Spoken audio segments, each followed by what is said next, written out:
오늘 우리에게 주신 말씀은 신약성경 갈라디아서 5장 22절과 23절 말씀인데요. 신약성경 308쪽입니다. 두 줄 말씀인데 우리 한 절씩 기도하겠습니다. 제가 한 절 읽고 여러분들이 한 절 기도하겠습니다. 오직 성령의 열매는 사랑과 희락과 화평과 오래 참음과 자비와 양선과 충성과 온유와 절제니 이 같은 것을 금지할 법이 없느니라. 아멘. 우리 지난주에 이어서 마음을 변화시키는 성령의 두 번째 시간으로 오늘은 또 다른 세 가지 충성, 온유, 절제에 대해서 함께 배우도록 하겠습니다. 첫 번째 충성인데, 충성은 주인의 마음과 또 나의 분복을 해야 될 때 가능한 것입니다. 충성은 주인의 마음을 잘 헤아려야 돼요. 그래야 죽기까지 충성할 수 있습니다. 영화 실미도를 보면 이 실화를 바탕으로 만들어진 영화잖아요. 김신조 사건에 의해서 북한의 공비들이 이제 청와대까지 침투를 해서 대통령이 죽을 뻔하니까 복수하기 위해서 북파 공작원들을 실미도에서 훈련시킨다는 말이에요. 근데 이제 남북 평화 화해 모드가 조성이 되면서 이 북파 공작원들이 낙동강 오리알이 되는 신세가 되는 거예요. 그래서 이제 처우도 열악해지고 뭐 여러 가지 정치적 상황 가운데 오히려 이제 청와대로 진격하다가 그분들이 자폭하고 사망한 그런 사건이었는데, 국가에 대한 충성이 배신당했기 때문에 그 배신감 때문에 분노를 이기지 못하고 일어난 사건이었죠. 드라마 차정숙을 보면 차정숙은 의사 면허를 가진 의대생이었죠. 의대 졸업하고 의사 면허를 가지고 있었는데 같은 의사였던 남편을 세워주고 또 가정을 위해서 헌신하기 위해서 살아가던 이 차정숙 씨가 정말 죽을 병에 걸리죠. 그래서 누군가 간을 이식해주지 않으면 죽을 수밖에 없는 상황 가운데 가는데, 그 상황 가운데 남편이 자신에게 간을 이식해주지 않아요.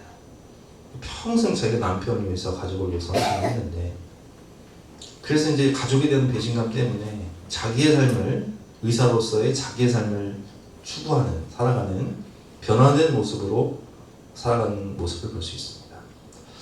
여러분, 우리가 왜 충성하지 못하는 줄 아세요? 내가 충성을 했는데 내 충성이 배반을 당하는 거예요. 그러니까 각자 자기가 가는 거예요.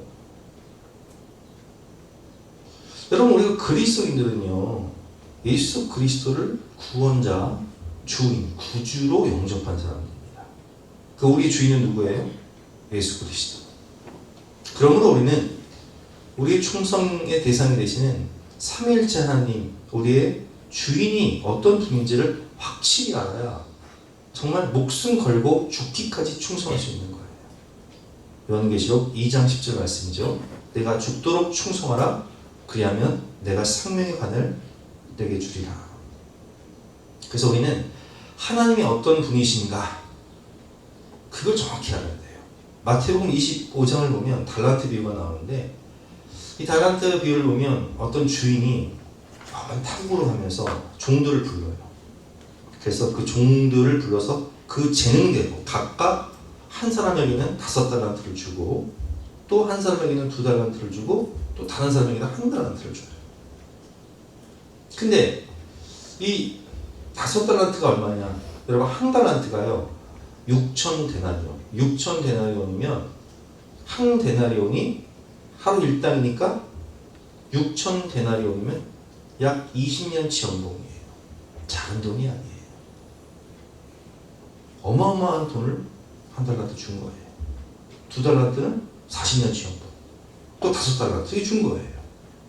근데 5달란트와 2달란트 받은 사람들은 감격해서 감사하는 마음으로 바로 가서 장사를 해서 5달란트를 가지고 장사해서 5달란트를 남겨요. 10달란트가 돼요.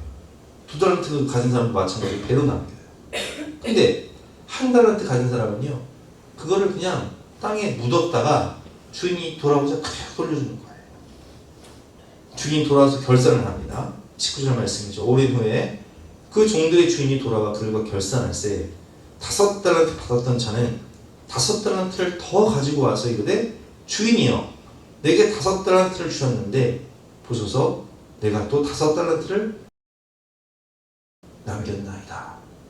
그 주인이 이르되 잘하였도다 착하고 충성된 종아 내가 적은 일에 충성하였음에 내가 많은 것을 내게 맡기리니 내 주인의 즐거움에 참여할지어다. 자 여기 보세요. 5달란트 받은 사람은 몇 달란트를 내나요? 10달란트를 내나요? 근데 여러분 생각해 보세요. 5달란트 받았는데 내가 5달란트 남은 거는 주인이 몰라요 사실. 그저 한 5달란트 받아서 2달란트 남겨가지고 한 7달란트 내놓고 3달란트는 내가 숨겨도 주인은 아마도 야 너 대단하다. 내가 은행에 맡기면은 뭐 얼마 받지도 못할 텐데 이렇게 어마어마한 이익을 남겼네. 40%나 벌었네? 할 거예요. 그런데 숨기지 않고 그걸 그대로 다 주인에게 드리는 거예요. 근데 주인이 뭐라 그래요? 야 착하고 충성된 종아 내가 적은 일에 충성했음에 내가 더 많은 것을 네게 맡길 것이다. 그리고 내 주인의 즐거움에 참여할 것이다. 이렇게 축복을 해주죠.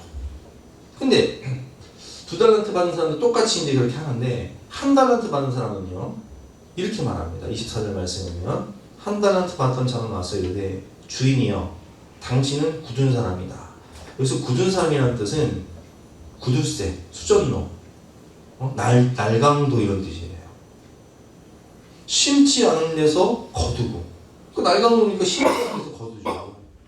펴치지 않은 데서 모으는 줄 내가 알았습니다. 한마디로 당신은 도둑놈 심고 나는 당신 같은 사람에게 이용당하기 싫다는 거예요. 그래서 내가 이용당하기 싫어서 나는 이 달란트를 땅에 감추어뒀나이다.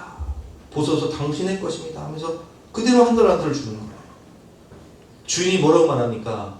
26절 말씀이니까 그 주인이 대답하여 이르되 악하고 게으른 종아 나는 심지 않은 데서 거두고 해치지 않은 데서 모으는 줄로 내가 알았느냐? 그러면 내가 마땅히 내가 이 돈을 너한테 주지 않고 차라리 은행에 맡겼으면 이자라도 받았을 거 아니냐. 그리고 28절에 보면 그에게 그 1달란트를 빼앗아 10달란트를 가진 자에게 주라 명령을 합니다.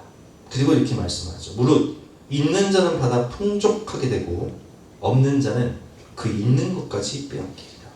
이게 하나님 나라의 원리예요. 주인이 하나님이 어떤 분이신지를 아는 사람은 하나님께 죽도록 충성을 해서 더 큰 축복, 더 큰 달란트를 받죠. 모든 달란트를 받아요. 그러나 하나님을 구두쇠, 수전노, 날강도로 보고 내 달란트를 그냥 사상시키는 사람은 그 있는 것까지 빼앗기게 돼요. 이 무익한 종을 바깥 어두운 데로 내쫓으라. 거기서 슬피 울며 이를 갈리라 하니라. 하나님의 숨결 181년을 보면 이런 게 있습니다. 하나님은 굳거나 인색하신 분이 아닙니다. 주인이 맡긴 1달란트는 결코 적은 금액이 아니었습니다. 한 사람이 20년 동안 생활할 수 있는 돈이었습니다. 남들과 비교하며 불평하지 마십시오. 여러분 하나님이 내게 1달란트를 주시든 2달란트를 주시든 5달란트를 주시든 남들과 나를 비교하며 불평하지 마세요. 하나님은 이미 충분한 분복을 각자에게 주셨습니다. 내 은혜가 내게 족하도다. 남의 것을 바라보며 내가 받은 엄청난 달란트를 사장하지 마십시오. 내게 주신 분복에 감사하며 작은 일에도 충성하세요. 이렇게 되어 있습니다. 여러분 또한 참된 충성은 하나님의 명령을 따르는 것이지 내가 원하는 일을 열심히 하는 것이 아니에요. 시키지 않은 일을 열심히 하는 종이 가장 위험한 종이에요. 왜냐면 일을 2번 해야 되거든. 순종과 충성의 모조품은 나의 열심입니다. 자기 멋대로 하는 열심이 가장 위험하다. 오스왈드 챔버스가 이야기했죠. 제가 목회자를 하면서 느끼는 것은 여러분 가장 위험한 충성은 가장 위험한 행위가 뭐냐면 자기 멋대로 하는 열심. 기도하지 않고 하나님의 뜻과 반대로 하는 열심이 가장 위험한 행위입니다. 그러므로 충성의 열매는 하나님과의 친밀한 관계, 사랑의 관계에서 맺히는 거예요.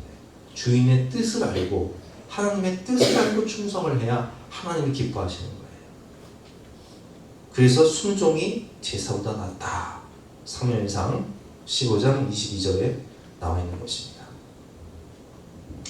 181면 신실한 믿음의 사람들이 하나님께 충성합니다. 믿음과 충성은 순교의 상황에서 더욱 명확히 드러납니다.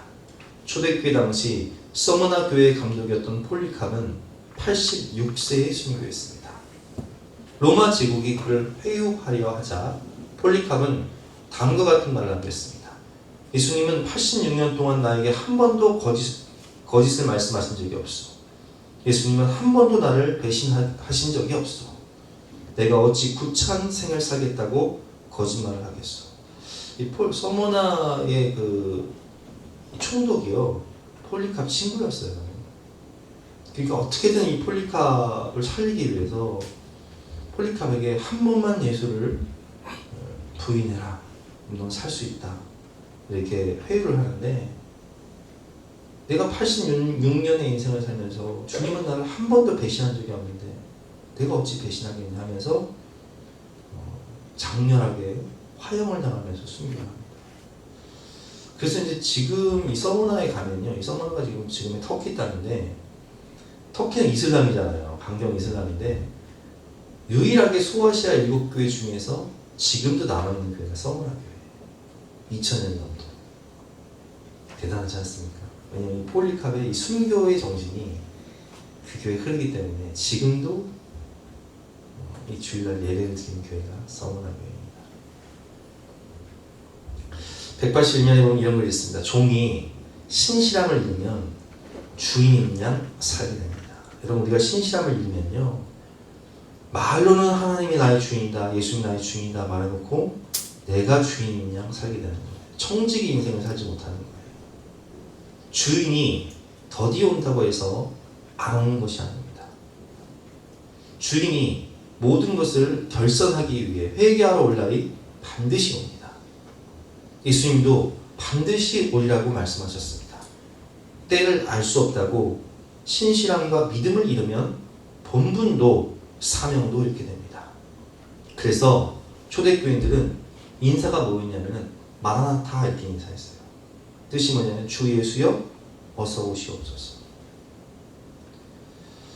깨어있지 않으면 영적으로 둔감해지며 신실한 삶에서 멀어집니다. 항상 깨어 충성하는 청지기 인생을 살아야 합니다. 우리 하나님은요, 인생과 영생을 책임지시고 가장 좋은 것과 모든 것을 우리에게 후히 주시는 분이십니다. 로마서 8장 32절 말씀 같이 한번 읽어볼까요? 시작. 자기 아들을 아끼지 아니하시고 우리 모든 사람을 위하여 내주십니다. 어찌 그 아들과 함께 모든 것을 우리에게 주시지 아니하겠느냐. 아멘. 아멘. 주님은 우리에게 모든 걸 주셨죠. 하나님은 우리에게 생명을 주시고 가정을 주시고 가족을 주시고 교회를 허락하시고 성도들을 주시고 물질을 주시고 건강을 주시고 축복을 주시고 은혜를 주시고 평강을 주시고 모든 것을 주셨어요. 그뿐만 아니라 우리의 구원을 위해서 예수님은 자기의 마지막 피 한 방울, 마지막 물 한 방울까지도 쥐어짜 주시면서 내가 너를 죽기까지 사랑한다. 내가 너를 끝까지 사랑한다. 내가 너를 영원토록 사랑한다 말씀하셨죠. 가장 좋은 것을 주시고 모든 것을 주시고 우리의 인생과 영생을 책임져 주시는 분이 바로 우리의 주인이신 예수 그리스도, 우리 하나님이세요. 그렇기 때문에 우리는 주님께 죽도록 충성해야 되는 거예요. 작은 유혹에 넘어가지 말고 내 마음대로 충성하지 말고 하나님 뜻대로 항상 깨어서 모든 일에 작은 일에 충성합시다. 작은 일에 충성한 자에게 주님은 큰 일을 맡기시는 것입니다. 두 번째, 온유입니다. 온유는 주님께 길들여지는 것입니다. 하나님의 숨결 182면에 보면 이런 글이 있습니다. 모세는 미리암과 아론에게 비방을 받았습니다. 미리암과 아론은 이제 모세의 누나와 형이죠.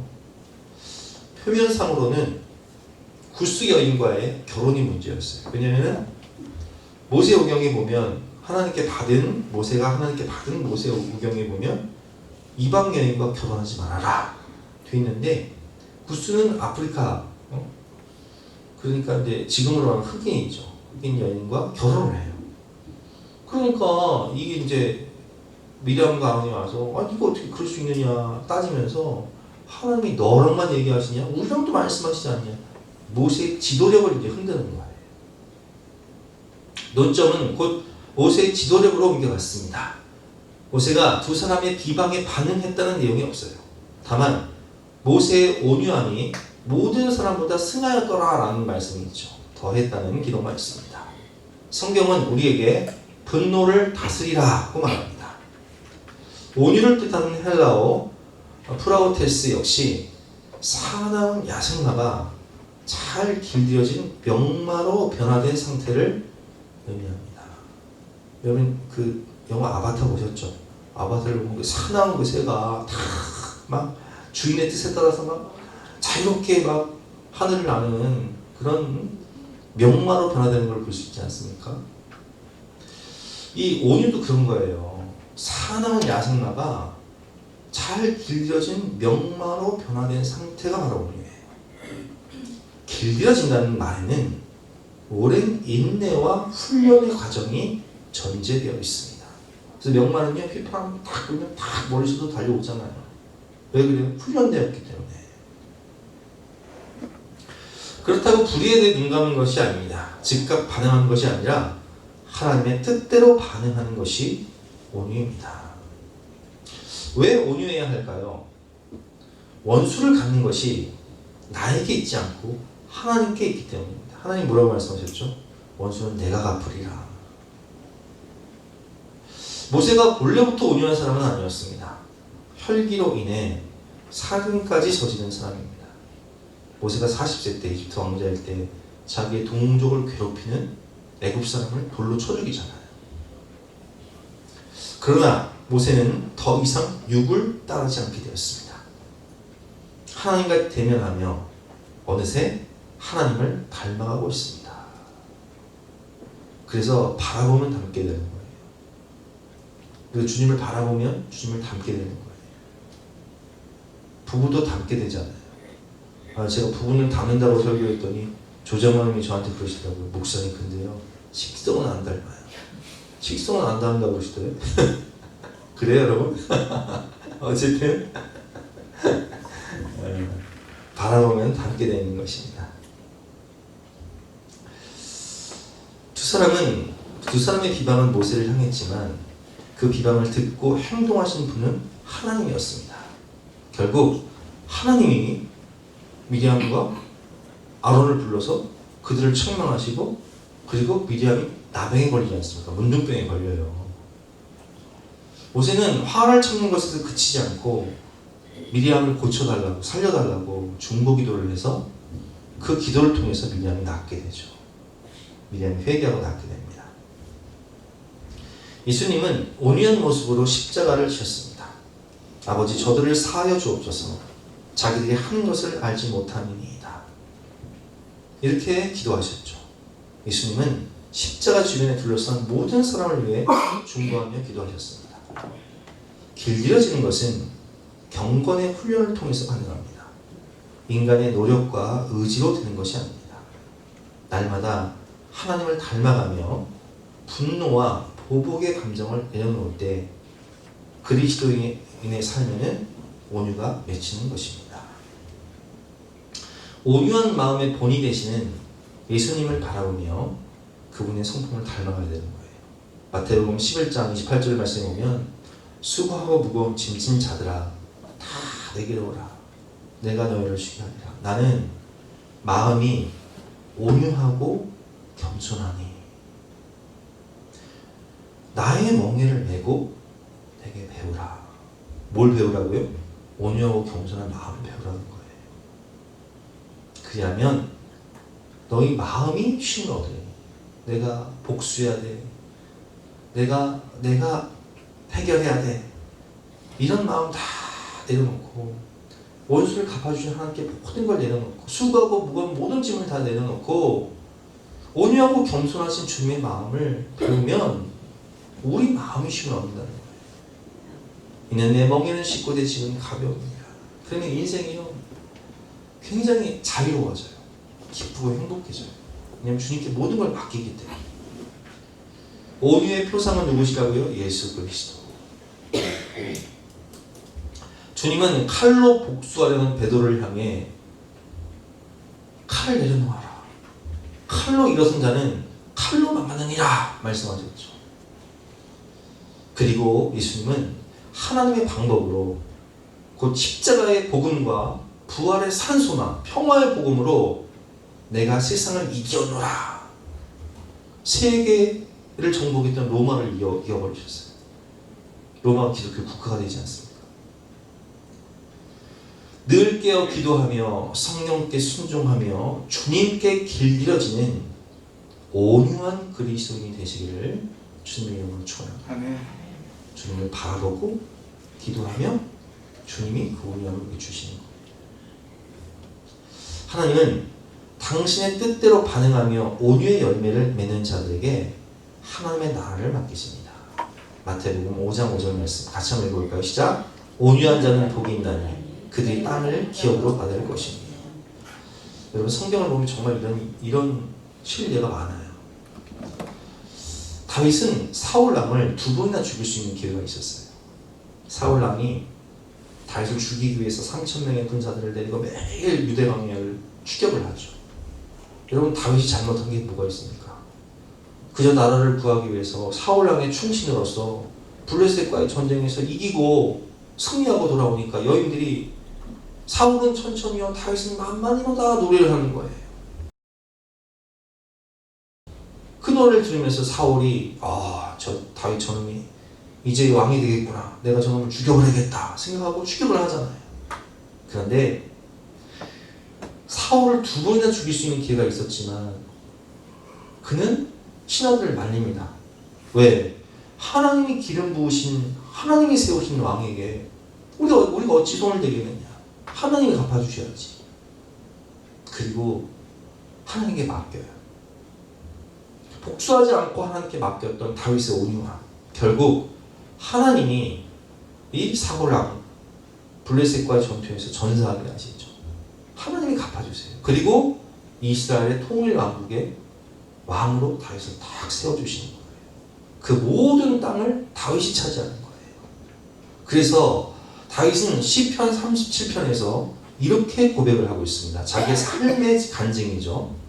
여호와 앞에 잠잠하고 참고 기다리라. 자기 길이 형통하며 악한 꾀를 이루는 자 때문에 불평하지 말지어다. 분을 그치고 노를 버리며 불평하지 말라. 여러분 다윗도 얼마나 분노가 막 치밀었겠어요.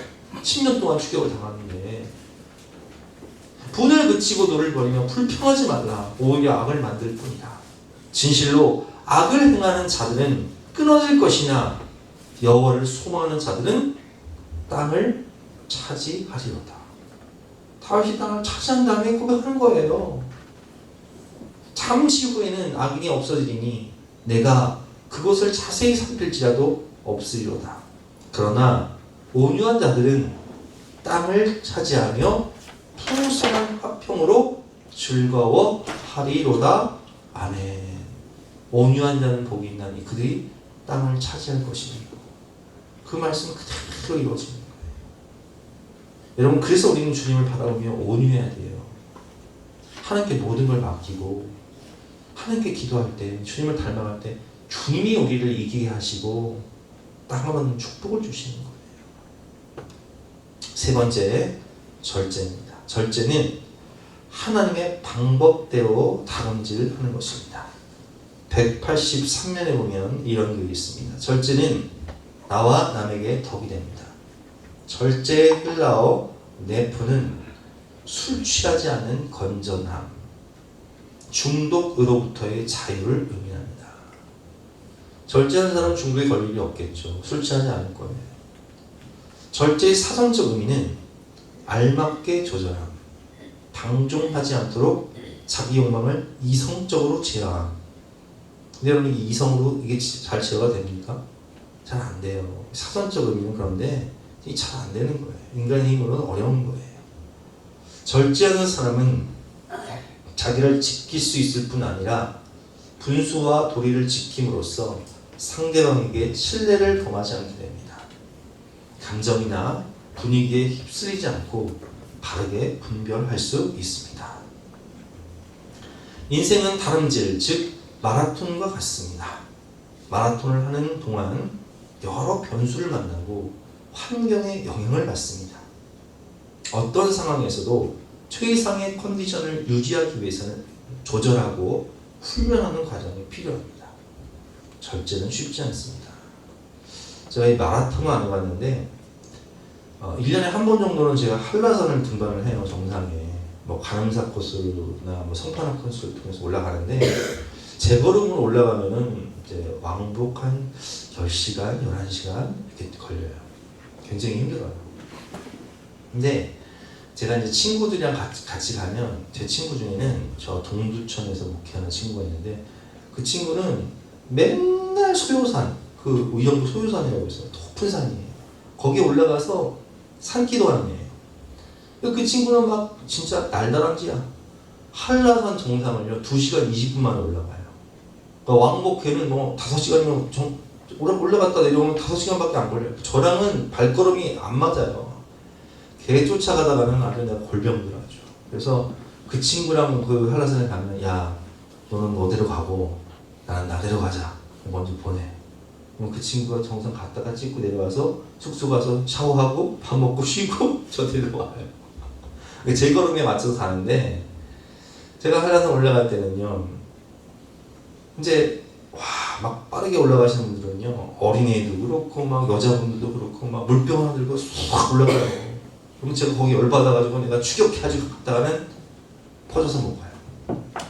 그렇지 빨리 올라가든 늦게 먹으려고 상관없이 저는 제 발걸음에 맞춰서 그리고 규칙적으로 수분 섭취하고 에너지바도 먹고 또 김밥도 싸가서 먹고 하면서 영양분을 공급하면서 주기적으로 씌워주면서 내 스텝에 맞게끔 한라산 정상을 올라가야 완주할 수 있는 거예요. 한 번은 제가 다른 친구 목사님이랑 한라산을 갔어요. 근데 그 친구 목사님은 체중이 100kg가 넘어요. 그래서 이제 아무래도 친구 목사님들이 잘 올라가는 분들은 전날에 올라가고 내가 그분과 같이 스텝을 맞춰서 올라가 주려고 올라가는데 이분이 욕심이 생긴 거예요. 저를 이기고 싶은 욕심이 생겨가지고 나는 스텝을 맞춰가지고 천천히 가려고 해주려고 그랬는데 갑자기 막 제 앞으로 팍 치고 올라가더니 막 올라가는 거예요. 그래서 아이 목사님 천천히 올라가 천천히 그러다 퍼져. 아니나 다를까 막 치고 올라가더니 우리가 12시 반까지는 그 진달래 휴게소에 딱 들어가야 정상에 올라갈 수 있거든요. 안 그러면 문이 닫혀버려요. 한 12시 20분까지 도착을 했어요. 그러더니 못 일어나. 퍼져가지고 못 일어나. 조금만 12시 반 통과만 하면 되는데 통과해서 올라가자고 하니까 못 올라가는 거예요. 왜? 오버페이스 해가지고. 결국은 그분 때문에 저도 그냥 정상 못 갖고 내려왔어요. 여러분 마라톤도 그렇고 이 한라산 정상 올라가는 것도 그렇고 남과 나를 비교하면서 이겨먹으려고 오버페이스하면 안 되는 거 완주 못하는 거예요. 절제 딱 내 페이스에 맞춰서 수분도 섭취하고 음식도 섭취하고 남이 뭐 빨리 올라가든 느리게 올라가든 그런 거 상관하지 말고 내 걸음에 맞춰서 조절을 해야 되는 거예요. 우리는 하나님의 음성을 듣고 정확한 표대 그리고 구간을 명확히 확인해야 합니다. 최상의 컨디션으로 구간을 완주하기 위해서는 절제하며 훈련해야 합니다. 불필요한 모든 것을 가지치기 해 나가는 것입니다. 불필요한 것들을 가지치게 해야 돼요. 삶에 불필요한 것들을 가지치게 해야 돼요. 확실한 목표가 있는 사람은 절제하며 살아갑니다. 잠언 29장 18절 말씀 같이 한번 읽어볼까요? 시작. 묵시가 없으면 백성이 방자에 나오며 율법을 지키는 자는 복이 있느니라. 올림픽 금메달이라는 확실한 목표가 있는 운동선수들은요 철저히 자기를 관리해요. 여러분 보세요. 축구 선수들이나 김연경 선수나 이런 선수들 예능 프로그램에 나와서 생활하는 거 보면 음식 조절 철저히 하고요. 수면 시간, 생활 모든 것을요 하루 일과를 규칙적으로 아주 철저히 관리를 해요. 사생활까지 잘 관리를 하죠. 예수님을 인격적으로 만나고 우리가 성령을 체험하게 되면 인생에 확실한 목표가 생겨요. 제가 옛날에 꿈이 없었는데 예수님을 만나고 하나님이 비전을 주시고 꿈을 주시니까 그 꿈을 이루기 위해서 어떻게 생활을 절제하기 시작하는 거예요. 공부하고 미래를 준비하고 장단기 계획을 세우고 학위를 따고 인생에 불필요한 것들을 가지치게 해나가는 거예요. 불필요한 만남들, 불필요한 습관들, 내 생활을 좀먹고 내 인생을 좀먹는 나쁜 취미나 습관들을 제거하고 가지치기 하고 좋은 사람들과의 만남을 통해서 성장할 수 있는 사람들에게 배우고 죄짓는 사람들과의 만남은 끊고 절제하는 청지기적인 삶의 자세를 갖는 것입니다. 그리스도인들은 천국 영생이라는 확실한 정상, 목표가 있어요. 확실한 표대를 향해 하나님 안에서 절제하며 자신을 위한 경건의 훈련에 힘써야 합니다. 고린도전서 9장 24절 말씀이죠. 운동장에서 다름질하는 자들이 다 달릴지라도 오직 상을 받는 사람, 금메달 받는 사람, 승리의 면류관을 받는 사람은 한 사람인 줄을 너희가 알지 못하느냐. 너희도 상을 받도록 이와 같이 다름질하라. 이기기를 다툰 자마다 모든 일에 절제하는 자기를 철저히 관리한다는 거예요. 그들은 썩을 승리자의 관을 얻고자 하되 우리는 썩지 아니할 것을 얻고자 하노라. 그러므로 나는 다름질하기를 향방 얻는 것 같이 아니하고 싸우기를 허공에 치는 것 같이 아니하며 내가 내 몸을 쳐 복종하게 하노라. 내가 내 몸을 쳐 복종한다는 것은 철저한 자기관리죠. 내가 내 몸을 쳐 복종하게 하면 내가 남에게 전파한 후에 자신이 도리어 버림을 당할까 두려워함이로다. 아멘. 바울도 끊임없이 절제하며 다름질했습니다. 바울은 성도들을 훈련시키는 자로서 도리어 자신이 실격되는 일이 없도록 늘 성령께 자신을 복종시켰습니다. 하나님의 음성을 들어야 절제할 수 있고 절제해야 하나님의 음성을 들을 수 있습니다. 육의 소욕을 내려놓고 가지치기 하시는 아버지의 손길에 자신을 맡기는 자, 순전한 몸과 마음으로 표대를 향해 달려가는 자에게 절제의 열매가 맺힙니다. 여러분, 우리도 인간이기 때문에 혈기, 분노 이런 것들이 올라올 수 있어요. 근데 혈기와 분노의 감정으로부터의 절제, 죄의 유혹이 올 때, 육체의 소욕과 중독이 올 때 그것으로부터의 절제가 필요하고 거룩한 목표를 이루기 위한 시간과 감정과 물질을 낭비하게 하는 생활의 절제가 필요해요. 여러분 한번 자신의 삶을 생각해 보세요.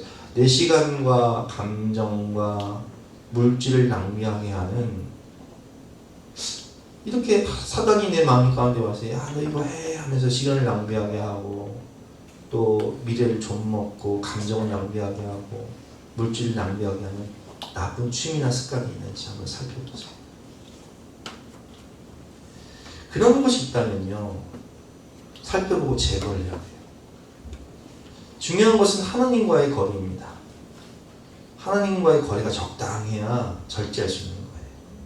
절제의 열매는 하나님을 가까이 할 때 하나님이 주십니다.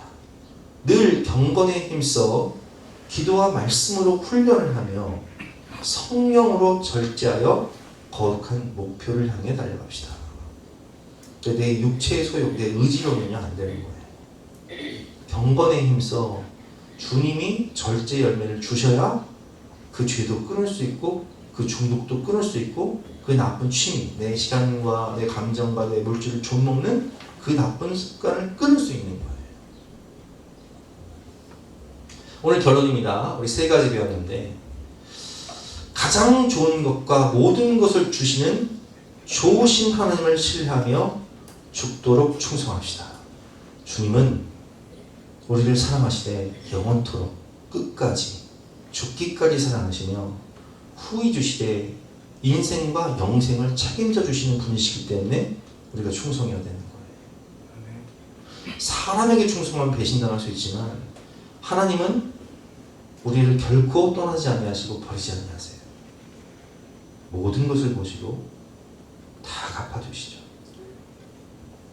두 번째, 온유하신 주님을 바라보고 예수님을 닮은 자가 되어 땅을 차지하는 복받는 온유한 자가 됩시다.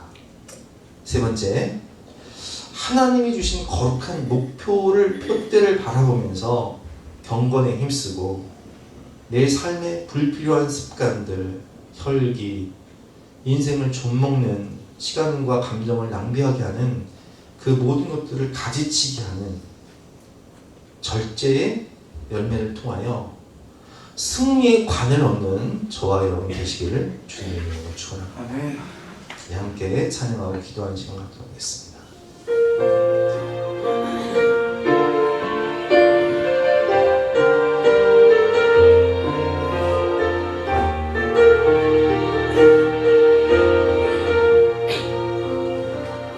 아버지 당신의 마음이 있는 곳에 나의 마음이 있기를 원해요.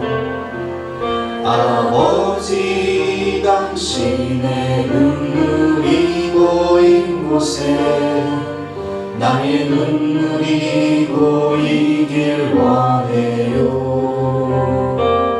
아버지 당신이 바라보는 영혼에게 나의 두 눈이 향하길 원해요. 아버지 당신이 울고 있는 어두운 땅에 나의 두 발이 향하길 원해요. 나의 마음이 아버지의 마음아 내 모든 뜻 아버지의 뜻이 될 수 있기를 나의 온 몸이 아버지의 마음아 내 모든 삶 당신의 삶 되기를 주신 말씀 간절한 마음으로 기도하며 주여 나에게 충성 그리고 온유 절제의 마음을 허락하여 주시옵소서. 간절한 마음으로 기도하며 가시겠습니다.